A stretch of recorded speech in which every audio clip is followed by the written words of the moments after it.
time for the first Tagiwa Roadsports race of the year. It's a 45-minute mini endurance format. There's driver changes, there's mandatory pit stops, and it's going to be a lot of fun because it's a very big grid of cars that we have as well. On pole position, it's going to be the #1 car of last year's Club Enduro champion, Scott Parkin, in the Audi TTDI. Besides him is number 25, Darren Ball, in the Seat Cupra. Row 3 of the grid will be the 53 car. Now that's being shared by Johnny Weston-Taylor and Andy Hiley in their Lotus Elise S2. Next to them, though, will be the Ryan Parkin Audi TT TDI twin of Scott. He lines up 6th. The cars have made their way around most of the green flag lap for a rolling start. Mandatory pit stop between 15 and 30 minutes into the race. Looking forward to this, Chris? Absolutely. Scott Parkin, the Club Enduro champion, as you mentioned, stepping up from Class B to Class A in a newly developed Audi TT from Darkside Developments, and obviously starting as he needs to go on by putting it on pole position. So very much looking forward to seeing how this one plays out. Yep, so 45-minute race, rolling start. We're watching for the lights to go out, which they do now. The race getting underway, and what a fantastic sound and sight they make. Not a good start for one of the Hondas that's slowly hugging the pit wall with a problem that's going to pull into the pit lane exit, I think, somewhere down the order. Try and pick up on who that is in a moment. A wheel through the dirt there for number 4. That's Chris Freeman in the Golf, but he escapes from the gravel trap at Clervaux without too much delay at the start of this 45-minute race. There's 4 different classes. They're based on different power to weight ratios, but that's the car from pole position of Scott Parkin that leads. Yes, and the car that started on the 2nd row of the grid, the number 18 of Simon Malgan, Seat Cupra, that has jumped into 2nd place ahead of Darren Ball's Cupra. So we've had a change for 2nd right in the early stages of the race. But Scott Parkin, meanwhile, has started romping clear, and of course did have the Class B victory last year this race. A whole different kettle of fish racing in Class A now. Yeah, great field of Class A cars here. We'll see many of them out tomorrow as well in the 150-minute Club Enduro race. But coming towards the end of lap 1, that's one for BMW just getting a wheel on the dirt at the complex. Side by side with Chris Freeman there in the 4 Golf. He's also out in the Club Enduro tomorrow as well. And we have a pretty clean first lap, to be honest. It didn't look like there were too many dramas out there. The stock hatch Suzuki Swift about to come past on the screen as well behind this yellow BMW. It's going to have double duty there for Andy Anderson. And, you see it's a field of Audi TTs. The Seat Cupra is up in front of the field. And then in 6th position looks to be the BMW. Sorry, Chris, but just watching the number 4 car make a place back up. That's Chris Freeman getting back ahead of the John Monday Honda players in John. Sorry, Chris. No, absolutely fine. Because I think the BMW is actually in 7th position behind the Lotus. Now, I think the Matthew Tidmarsh Ginetta there you can see is going slowly. That was the car that was leading Class B. But that looked to be going slow, so that might be giving the Class B lead now to Mark Burton, former low-cost champion in the BMW 330 Ci. So we'll keep an eye on that. Meanwhile, the overall leaders are already coming through to complete their 2nd lap of the race. And it's Scott Parkin continuing to lead by 2 seconds now over Simon Roger. And then it's Darren Ball in 3rd place as things stand. There is a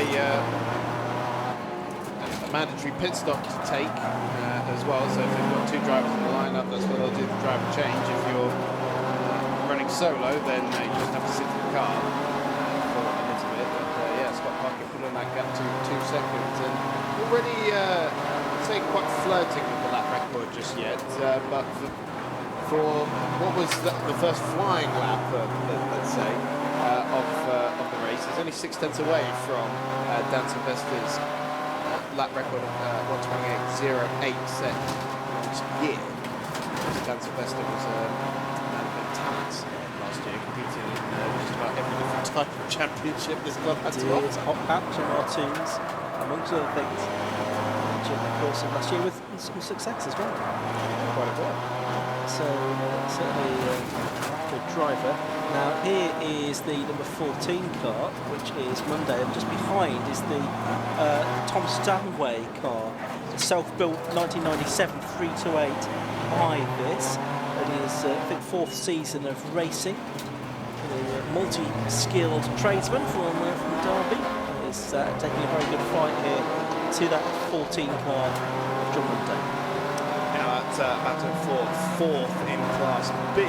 As I said it. There we go. New lap record set on the 3rd lap of the race. 27.90 for Scott Parkin. So that's second one of the day, and we get right on board with our race leader. And this should give us a good bit of insight there. You see a shifter on the left-hand side rather than the panels, but still a sequential box by the looks of it. That Darkside Developments Audi TT, and Darkside have really they've been bringing the big guns into both the Roadsports and the Club Enduro. Not only with great cars in the overall classification, but across the different classes as well. Of course, we've seen Scott Parkin won the Club Enduro Championship last year with a Class B car, change of 4th position in Class B, as Tom Stanway does manage to take that position into Tower Bend away from the number 14 John Monday. Yeah, it's worth saying this is Jonathan Packer leading Class B, as you can see on the screens there, the yellow background for the number 5. He's the Class B leader from Mark Burton. The Tim Marsh and Webster car is still circulating, but it dropped back to 15th position overall, and what's there, about 6th or 7th within Class B as well. But, so there were some pretty intermittent dramas for that Golf livery Ginetta on lap 2 of the race. We're now already at the end of lap 4 for the leaders. There's the car that Sam McKee will be driving a little bit later on, but for the moment it's Darrell Bennett on board. Yes, and that car almost didn't compete today. No. I was talking to Sam earlier, and it was one of the sensors that was causing a bit of havoc on that car, and even when they replaced it, it was still playing up a little bit. Luckily, their garage mates for this weekend has the same engine as them, just lying around in their workshop. As you do. Went down there, picked up a couple of sensors, popped it on the car, and the day has been saved. That's excellent. So Sam McKee, he's been racing with the second for a while. Darrell Bennett in that other wheel around. But the MR2 just ahead of them was locking up, wasn't it? That's the 111. That's the Robert Higgins Toyota MR2, isn't it? That's right, yeah, and Richard Higgins taking it over for the second part of the race. And they, at the moment, are in 30th position. He's just lost 30th position to the Babcock and to Darrell Bennett. Now, I wonder if there's a problem there for the 111 car, because it's going very slowly on the straight. They seem to be running okay. Hopping around a little bit though, isn't it? Yeah, all is not well with the handling on that car, suggests. No. Well, we'll see what happens on the 111 MR2. Certainly going gun-ho through the chicane. It's worth pointing out that different classes, because they are based on power to weight. Yeah. So it's not necessarily that Class B car is always going to be slower than all of the Class A cars. I think the class example of this was the battle we used to have between the Lotus Elite and some of the other cars, particularly Golfs and Seats and all sorts of different cars in Class A last year. And the Lotus was, even though it was still a Class A car, was absolutely nowhere in the straight, but would eat up the rest of the performance. Yeah, and that's the beauty of the power to weight class structure, isn't it? The cars you could have a slightly less powerful but lighter car that will have different strengths compared to a heavier, more powerful car in a straight line. So we're working lap number 6 of the race for the leaders. Just looking at the Clio coming through here. That's Dave Nolan in the Renault Clio 200, the 34-year-old engineer from Wigan. Had this car about 18 months. It was dismantled with the help of his nephews, but they seemed find it a bit more difficult to put it back together again. So, so I think there was some outside assistance to help get that car back together. There's the M2 a little bit further up the field, just ahead of the Johnny Weston Taylor and Andy Hiley Lotus, the grey Lotus. Now I'm not sure who it is that started that car. Andy Hiley's a multiple sports specialist champion, of course. Johnny Weston Taylor also a long time 7th race from different categories. And they are in 7th place, just chasing after that Schultz and Humpson BMW.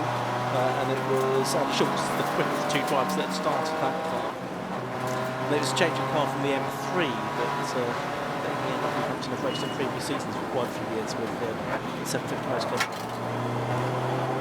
5 car here in 8th place, which is Jonathan Packer. And now, see, this is what we mean, the battle between the different classes, because Jonathan Packer's VW Golf is a Class B car, in fact it's a Class B leader, but the car directly behind him is the Class A 777 Cooper of Rob Andrade. So there is, still battles to be had, and that is a car that's produced between City Quick Logistics Racing and MT Motorsport Engineering. And Rob, only in his 2nd year of competition, and it was also largely time attacks on the Motorsport Trophy that he was doing last year, so this is a very different kettle of fish. And it is a freshly built car for him as well, by Area Motorsport. A couple of Civics on screen at the moment, including, I think that's the Matthew Morgan 116 car that we can see in DH Racing. Danny Hobson prepared cars, been racing for a couple of years in the Type R Trophy previously. Works with electric vehicles and renewable energy. And it's the 112 car. Sorry, Becky, that's John Peerless, Matthew Stenning. It's the 61. Correct myself. No, it looks a bit odd to me as well there, because they've added like a sort of strip against the numbers. It is often the way when you come here and you find, oh, someone's got the same number as me, you need to add a 1 to it, and I don't know, maybe to take it off at some point. Yeah. Anyway, there's the race team, no doubt in that. That's the number 1 car, which is Scott Parkin, and that's the Honda, which has just been off up at Sunny onto the runoff area. But Scott Parkin, he's already coming towards the end of his 8th lap now, and you can see it's getting into the traffic as well. You can see the blue light panels flashing to alert the slower drivers that there's a quicker car coming through. That's a good illustration really of the speed difference as well, because it all happened very quickly, didn't it? The catching, the passing that slower car. Yeah, and the panels start flashing quite early, don't they? Those panels, you can see them from a mile away, and I'm not exaggerating. Genuinely, I've seen the stats about it. Clear line of sight. It's 2 kilometres the distance that you see them. They're pretty standard across those major racetracks these days. That's the Andre car that has now cleared Jonathan Packer for overall track position, and that has probably reduced the deficit between his nearest class rival. See when they get over the timing on that. Yeah, so it's about 1.3 seconds between the top 2 in Class B, and 2nd place in that Class B in the number 26 machine, Mark Burton. So we've got just about 2 minutes to go before the pit lane window opens, and that'll be open for 15 minutes for drivers to make their 60-second mandatory stops. That's whether they've got 1 or 2 drivers that have to be stopped for at least 60 seconds. If they're not, there'll be hefty penalties to be served, to be added to their time. And there's a lot of the 750 motorsport staff marching up and down pit lane, monitoring those pit stops, of course, and sitting there with the stopwatches and making sure that everybody is adhering to the rules. Absolutely right. So blue flags there. We'll be waving pretty much constantly throughout the rest of this race, I would think. Yeah. Because this and the 150-minute race tomorrow, we could give the marshal some very tired arms, one would think, with lots of speed differentials. Now there's the Tidmarsh car. Now that's back up to 12th place. It was as low as 15th, but you can his way through back markers at the moment, but other targets within class will be Freeman and Mark Burton as well. Back up to 4th within class is the Tidmarsh car. He's in fact, he's ahead of Freeman now, isn't he? So up to 3rd within that class, with Mark Burton and Jonathan Packer to try to catch within Class B, but they're quite a bit further up the road, like the other end of the start and finish straight, away from them. And there's retirement, that's Michael Downey, isn't it? Number 76 in the quarterbox dress. The race, I'm afraid. Shame. Just pulled off at the exit of Hawthorne, I can see. I was looking at my shorts. It almost looked like the Park Complex there, actually. Number 69 car here, which is the Matthew Hamilton and Schultz. Schultz going in behind the wheel. BMW M2, which is Class A. And that is quite a hefty bit of kit. In fact, I almost mistook it earlier in the pit lane for the GT4 M4 that is competing in this race as well, which is a little bit further down as the class as well, because the GT4 car is the Speed Tech entry, the 55.6 Richard Stanton, which is in 18th place. Certainly a good bit of kit there as we're hitting the 30-minute mark, and that means the pit window is open. Yeah, so we've got 15 minutes now for drivers to make their stops, driver changes or otherwise. And as the season goes on, there'll be penalties added for success within each class, but it's the first round of the season. There's no success penalties to be served as yet. A couple of sequential boxes do have to, have a 10-second extra stop compared to all the cars. Yeah, there's a separate class for that Club Enduro anyway, the Club Trophy for cars that have got Japan's gearbox. Of course, that'll be out tomorrow. There's the 112 car, Richard Jones in his blue Honda Civic Type R, local driver from Middlesbrough. He's not out too far to come for his racing this weekend, but you can see how quickly he will lose ground to the more powerful cars in other classes. And there's Mark Burton. You can just see him in the red and black Kona Motorsport BMW 330Ci just in the background. There he is in the background of the shot now. He's not far away from that car, the number 5 Golf, the white and blue and black and grey Golf of the class leader, which is number 5, Jonathan Packer. Yeah, so Andre took that position a couple of laps ago. He's not really putting much gap over the Class B leaders, 8th and 9th overall. Top 8 all being Class A cars. Class B not too far behind. The gap between the top 2 in Class B is decreasing. So that's in the second time around. There's it's gone out a little bit.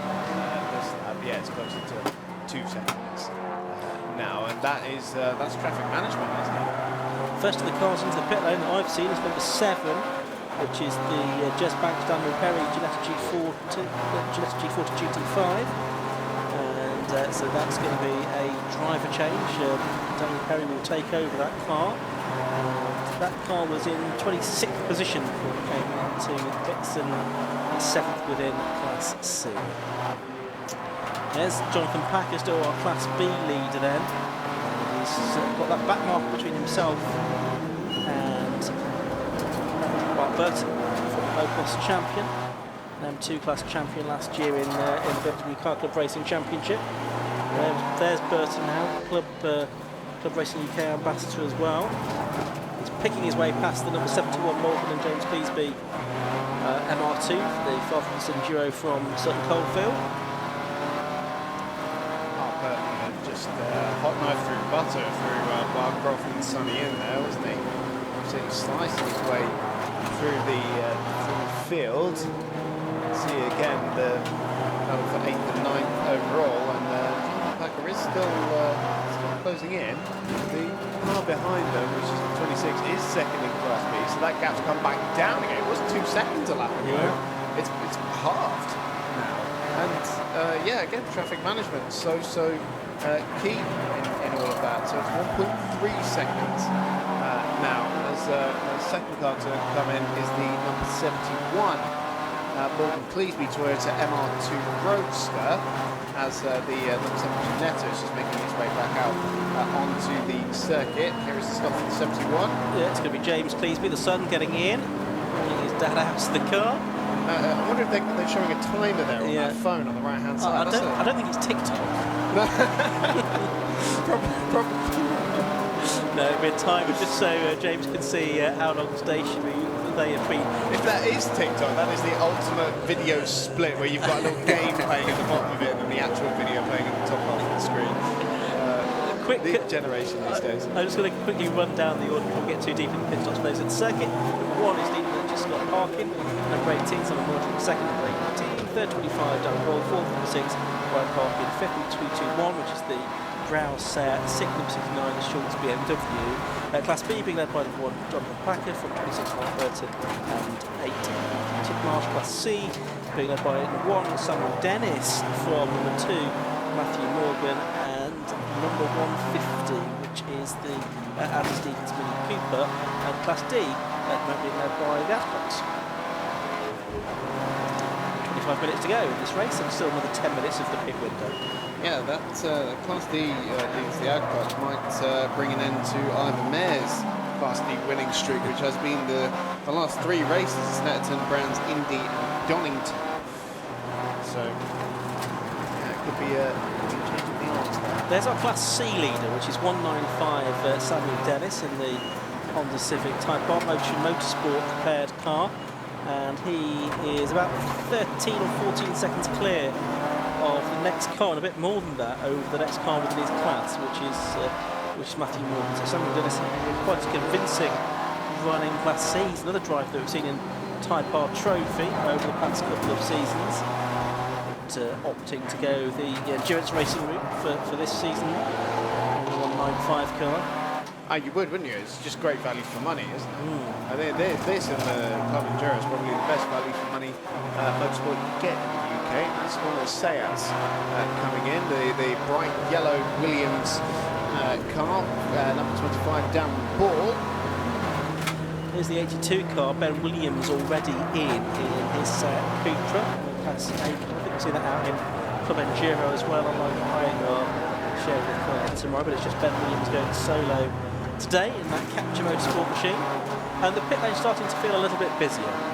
Yeah, just had 3 cars pulling, including that Toyota MR2 that was just hopping and skipping, and the number 69 BMW M2 as well. And also the 221 machine, which I think we see here. Doesn't really smoke coming out of those brakes. Yeah, just a little bit hot. That's the Browse car. So they've switched from the stone rocket glass BMW to put that same livery on the side of this Seat. I like it, looks good. It does, very smart indeed. Peerless cars just come in as well. They're number 16, which is just pulled up in front of its garage. And so this is going to make things look a little confusing on the timing screen while this sort of plays out, because we've got a 3rd place car in. No sign of movement yet from our top 2 just yet, although Scott Parkin, the race leader, is making his way out to the hairpin. And no, it's in the middle of the road because he's lapping traffic, not because he's making his way into pit lane. One of the twins, because Ryan, they're in what is now 3rd place in the 6th machine. That is car he'll share, or no, it's still sharing in this race as well, with Dylan Brickton as well. They're back out for the Club Enduro race tomorrow as well. There's Dennis again, 195.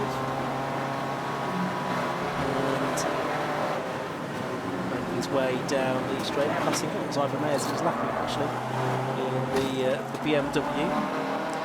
Just drawn once again to the Class B lead as they were pulling up the timing order. It's still 1 second separating Patrick and Burton in what is now 56th overall, as more cars are making their way to pit lane. Of course, these pit stops can be fairly decisive. Spend a second longer in the pit lane than you necessarily need to. Well, there's Darren Board, you can see on screen a moment ago. He's back out of the circuit. Let's head down now to the pit lane. Yusuf bin Sahel is going to have a look at some things. Well, I'm here with the driver from the 221 Mobile, Luke Browse. Luke, well, you look like you're absolutely drenched in sweat from your stint. How was that on circuit? Yeah, it was very good. Yeah, great start. Managed to keep with the leading sort of 5 or 6. I think I made up a couple of places on the first lap, which was always good. Kept out of trouble. Yeah, pulled a little gap to the cars behind me, so that was really nice. Yeah, I am soaked in sweat, and everyone said driving a TCR car is a lot easier to rear-wheel drive. I've driven rear-wheel drive since 2016, so first race in a front-wheel drive car. Big difference, and clearly it's not that easy. But yeah, just tyre management. I think I struggled with tyre management, to be honest. I think I lent on my front tyres too much because they suddenly started to drop off after about sort of 15 minutes. So hopefully I haven't done too much damage to them and Paul can make the most of them. But yeah, good fun, very good fun. If he's struggling out there, just tell him it's his issue. You kept the tyres pristine. Yeah, exactly. I mean, it's just a case of braking earlier, lighter, softer, and just bleeding the brakes into the corners, just managing it. We didn't start on new tyres. We've saved our tyres tomorrow for Club Enduro, longer race and possible chance of rain, so we thought we'll save the tyres for that. So yeah, today maybe a bit of a compromise, but perhaps I should have looked after them a little bit better than I did. But when you get out there, you just want to race hard, you know? So yeah. Well, so far looking good, running in the top 5. What was the goal coming into this weekend? I mean, the goal is to finish in the top 10, to be honest. First year with a TCR car, we're very new to that car. So yeah, the goal is to have consistency, finish in the top 10. If you finish, you're having fun, stay out of trouble, and then we'll just work our way forward. I think we've got the pace, we just need to get used to the car and quicker throughout the year. Well, you're definitely meeting the objective, so congrats on that, and best of luck for Club Enduro tomorrow and the rest of the race today. Absolutely, thanks very much, appreciate it. And with that, we're going to throw it back up to the commentary box. Interesting to hear that from Luke Browse, that making the switch from rear-wheel drive to front-wheel drive, and of course he's abusing the front tyre a little bit too much, obviously because front wheels have got to do the driving as well as the turning, which obviously they don't on rear-wheel drive cars. So interesting to hear about that switch. It's something I could never get my head around when I was doing the simulator, and I would get oversteer moments and then lift off the throttle, which is obviously counterintuitive in a front-wheel drive car. It does mean you can get some rather monstrous saves. While we were having that interview, race leader Scott Parkin has been into the pit lane. We've just got the Class B leader in right now as well. Has Scott Parkin been in? I think Ryan's been in. Scott been in as yet. Not sure he has. What I was going to say though, we've had a change for leading Class B. I didn't see it happen because Mark Burton and Jonathan Packer both come into the pit lane, but in that order. Yes. Packer ahead of Burton before. So that's interesting, and we'll see if that might change around during the pit stops as well. And Scott Parkin has now arrived. Yes, he's literally just pulling into his box now, so apologies, it was Ryan Parkin. Very similar liveries on those two cars. I think quite identical twins, aren't they? So, you know. of course, yeah. Got to have identical liveries. Yeah. Right, could have chosen 1 and 7 as well as the numbers as well, just to really mess with us. Even harder. Right, there's Darryl Bennett's and McKee car. Darryl Bennett taking a break from his Alpha Live duties to take part in this race. Sam McKee is now back at the wheel on that car. Sam McKee, of course, a Class C winner at Anglesey and Brands Hatch last year. 195, Sam Dennis has come into the pits as well, the Class C leader. So virtually everyone now has been into the pits, at least. The ones that haven't, but Roban Rader's just arrived in the pits.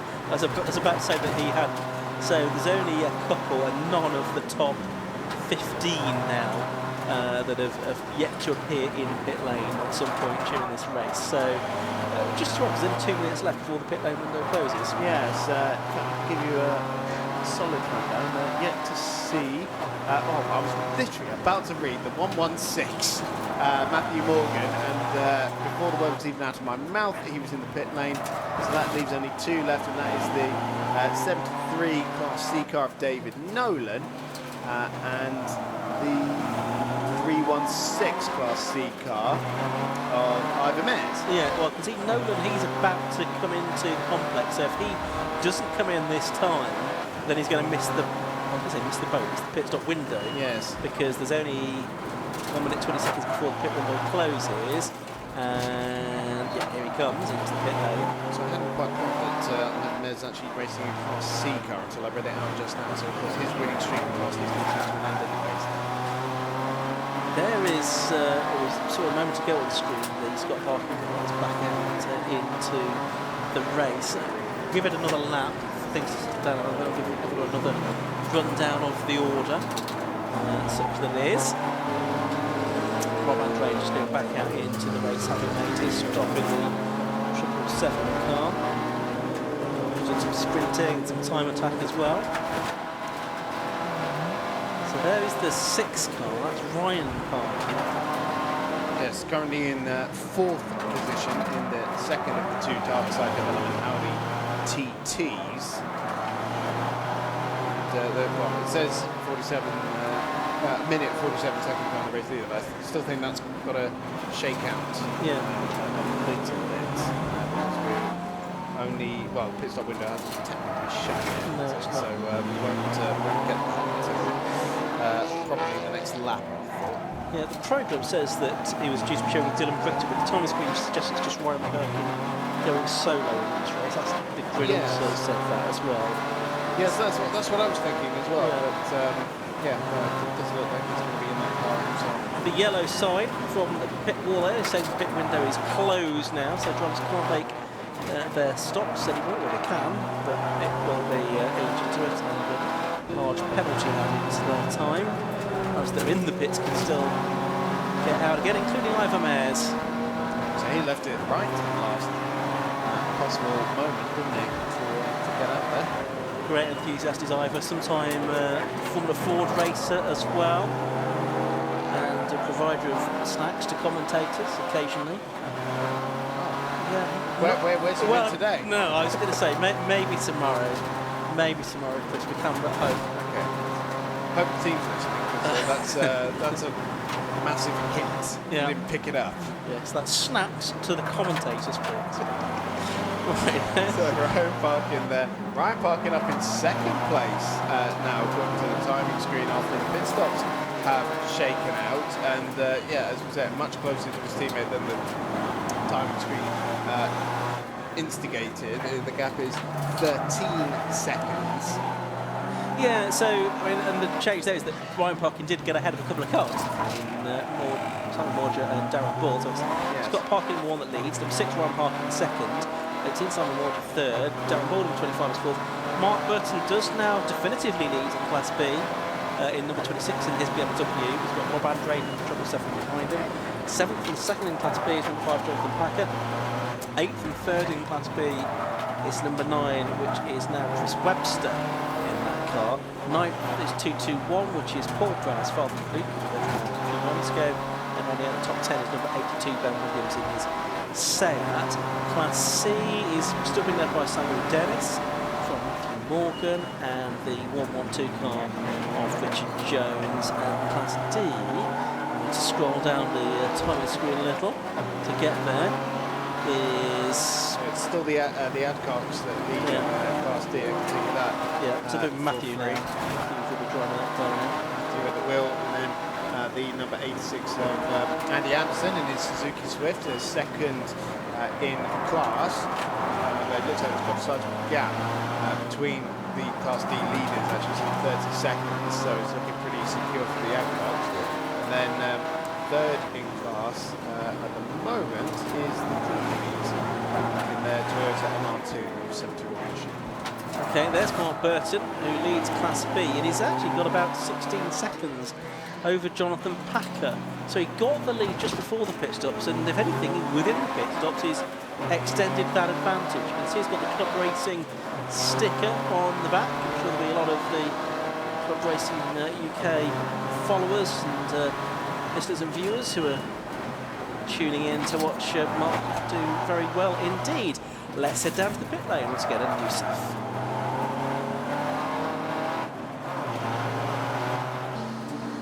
With the driver of the 155 car, Ricky Abel. Ricky, obviously not the best of situations to be talking to you in.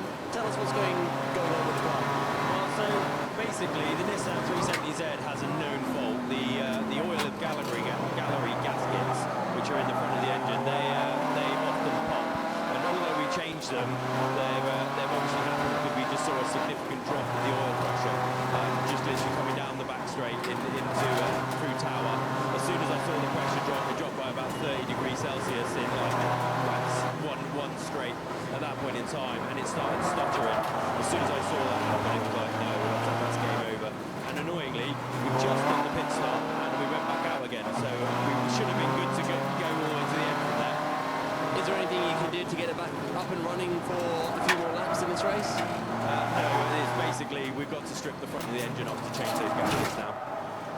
Doesn't sound like a pleasant job now. You also did mention before we came live that you're raising some money for a charity fund. Yeah, so I'm a service holder, so there's a sponsor that we basically run with is the Army Benevolent Fund. So we're basically, the pledge with them is we're going to provide them a bit of a marketing background, kind of platform for them, as well as then try and raise some money for charity. What we're planning to do as of next race at Silverstone, we're going to be doing some laps around the track. We're going to do a Just Giving page, and we're going to start raising some money for some charity, and that's all going to go to Army Benevolent. The bonus of Army Benevolent is it gives to the soldiers that are in need, and it also supports veterans and families. So if there's, if you've got soldiers which are in some form of upset or grievance or anything like that, then the Army Benevolent Fund will step in and assist that family. So final question, just with the issues with the engine, the gasket that you mentioned, is that all going to be sorted for tomorrow's Cup Enduro? We don't compete in Cup Enduro, we're just doing the Motorsport today, so it'll go onto the trailer, we'll strip the front of the engine off, and that'll be ready for Silverstone next month. Well, that's not for Silverstone then, and thanks for taking some time to chat to us. Thank you very much. And with that, we'll head back up to the commentary box for the final, I think it's 12 or so minutes of the race. Yeah, 9 minutes in fact. Oh, and that's Ivan Mares, isn't it? I think that's in trouble. No, it is Ivan Mares in the 316 car. He's got some kind of mechanical issue on his BMW, I'm afraid, and he is going to peel into the pit lane, I think. I don't think it is necessarily mechanical, because the front right is very askew. It is pointing in completely the wrong direction. So he's had a shunt with something rather firmer than the corner of his car. Okay, well, we'll forgive him if there's no snaps this weekend. But yeah, he's managing at least to get the car into the pit lane. He's leaving a nice black rubber mark all the way down. It's just going to pull it as... Where is he going to pull it as soon as he gets to the pit lane? Yes, he's going to stop that. Looking for a commentary position. Yeah. Well, close enough to bring us some snaps. Yeah, if he's got any with him. Which I don't really has. Anyway, leader, by the way, is still Scott Parkin. He's leading by 15 seconds from his brother, Ryan. Car 1 from car 6, and third is the number 18 car. Simon Morger, 4th is 25 Jack Hall, 5th is 26th in Class B. Mark Burston running out, top 6 is the treble 7 car, Seat. It's Rob Andrade. Yeah, quite definitively for Mark Burton now in 5th position overall for the Class B. He's got a car between himself and the number 5. Jonathan Packer, excuse me, it was first name there for a while. That's Simon Packer for some reason. Second place car, still heavy in traffic and a very narrow line into the hairpin. This is what 90% of the race is. It's good practice for tomorrow, because both these guys will be out in Club Enduro that race tomorrow. We heard from Luke Browser saying that the ambition for the team is to finish inside the top 10. Well, at the moment, not going to, because they've dropped out of the top 10 now with Paul at the They're in 12th position. Maybe they're top 10 in Class A, in which case they're probably still safe, because there's a few Class B cars ahead of them. But it's still a learning experience for both of them, and we heard that Luke had used the best of whatever was in those tyres, which wasn't going to start by the sounds of it. We're watching, I think was that Scott going through? I think he might have been going through Jim Clark's blue flags waving, but to a back marker who's going to have someone faster coming up behind. A lock up behind, he's not quite sure who that was. But Mark Burston actually with the cars that just come through the complex, the Class B. amazing. We hear a bit of tyre squeal and both immediately just turn our heads over to the to the right-hand It's side a of the commentary. commentator's instinct, isn't it? Yes, it is rather, isn't it? So that's Ryan Parkin.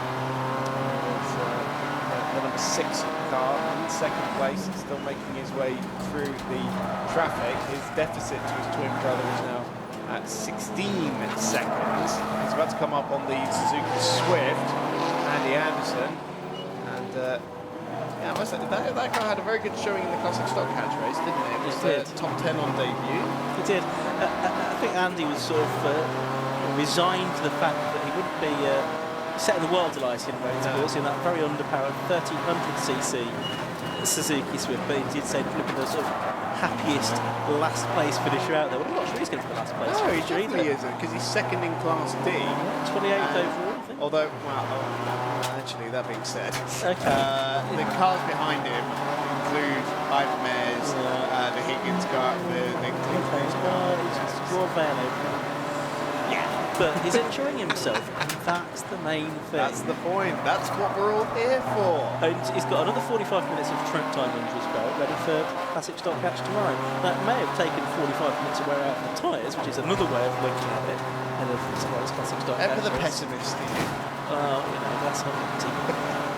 5 minutes to go of this race, and there's Ryan Parkin chased by the 18th. There's actually only about 0.6 of a second between Ryan Parkin and Simon Morgan now on the last lap. Yep, that's some very similar lap times actually, so they're circulating together.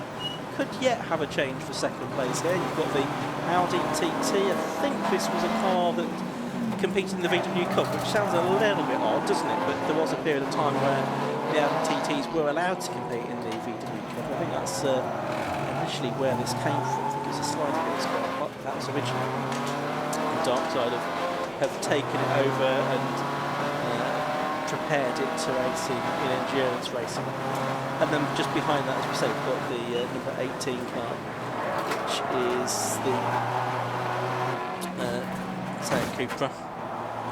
Simon, although, yes, Simon Morgan doing this race solo, because again, so no one on the entry list left. Just Middleton. Yeah, Time experience still Middleton. yeah. Well, there may have been some changes to the entry as the weekend's gone. Close moment here for Ryan Parkin coming up against the Toyota MR2 for a second. It might have given him a little bit of a sniff at second place, but if anything, it's actually worked in favour of Ryan Parkin, who's just been able to stretch an extra half a car. Third place challenger. Now this is the 25 Darren Paul that has slipped down to fourth place as a result of Ryan Parkin's jump during the pit stop phase, but another of the TCR-looking machines. It is safe to say that the cars up at the front of the overall field are slightly more advanced in tech. It's almost, like TCR level machinery. This is the field that includes the GT4 car as well, but one that's not going very quickly, I would say. So, the quality up at the front of the overall field is rather astonishing, and now this could be a change for second place. Looked like Ryan Parkin got an awful run out of the hairpin, and through goes Simon Morga in the Seat into second place. Yeah, so P2 with only 2.5 minutes to go, so possibly just 2 laps to go here, including this one now. Maybe we might get another lap out of it actually. All depends on when Scott Parkin crosses the line, of course. Yes. When they do. Well, his last lap was a 1:30.8, slowest of anyone in the top 5, but of course navigating traffic as well, so that's not necessarily a true reflection of his pace, but they still hold fast to that. And leads by 16 seconds. Yes, exactly. So Right. he can drive with it himself. But of course, there's a 1-2 available here for Darkside Development and for the twins, and I'm sure Ryan is going to want to take back that second place pretty sharpish, and he's looking very racy here out of Sunny out, and could well challenge by the time they get to the complex. Problems here for the Mini in the complex section. That's the 150 car of Andy Stevens that very nearly went up over inside there. It got quite a bit of lean angle just dug into the wet grass, isn't it? It's still very wet off the circuit here. Parking on the grass here for those competitors and team members either this weekend, such as the softness of the grass, and that was nearly the undoing of the Mini, which is going to head into the pit lane, probably wise there with only a minute of the race left to go. So it's Ryan Parkin there who's unable to get back past Simon Morgan here. It was 8/10 behind at the end of the lap. There's the race leader, which is Simon Parkin. Absolutely nothing around him now. No, very quiet indeed. There's the on-board shot with Ryan looking like he's going to lose out. Just hopefully point out the expensive upgrades that Scott's put onto his car as the reason Scott's a fairly comfortable winner between the two of them here. There, you see, Ryan's got a lot more traffic around him. That's the other factor he'll point out as well, no doubt. A lot more traffic for me to deal with. He's there in third, Morgan just ahead of him in second in that TCR car. They lapped the Class D, leading Matt Adcock for about the fourth or fifth time during the course of this race. But here, with 20 seconds to go, is Scott Parkin. Now, are we going to squeeze one more lap out of this, or are we going to get the checkered flag? Override he goes. No sign on the checkered flag, so last lap it is. Yeah, that looks like it's the last lap board going out there on the top right corner. Look at this, 3 wide in the middle of the complex. The number 16 Matthew Stenning car ending up going over the grass. Now he's tight into the hairpin, and the Class A car has to take a very awkward line around that hairpin to try and find his way through. But look at trying to work out which side am I supposed to go on, flashing the lights of the typical racing driver sense as well. 3 wide down the straight as well, and this is the beauty of multi-class racing, Ian. Yeah, it does, and that is a battle for position as well. We can see for 21st and 22nd, Richard Jones and the car that was that started by John Pearless. It might have been drivers. Who's in that now? It's Matthew Stenning in the car. So they are doing battle for 21st, 22nd position. And that's for the last spot on the podium in Class C as well. If, look at this, right?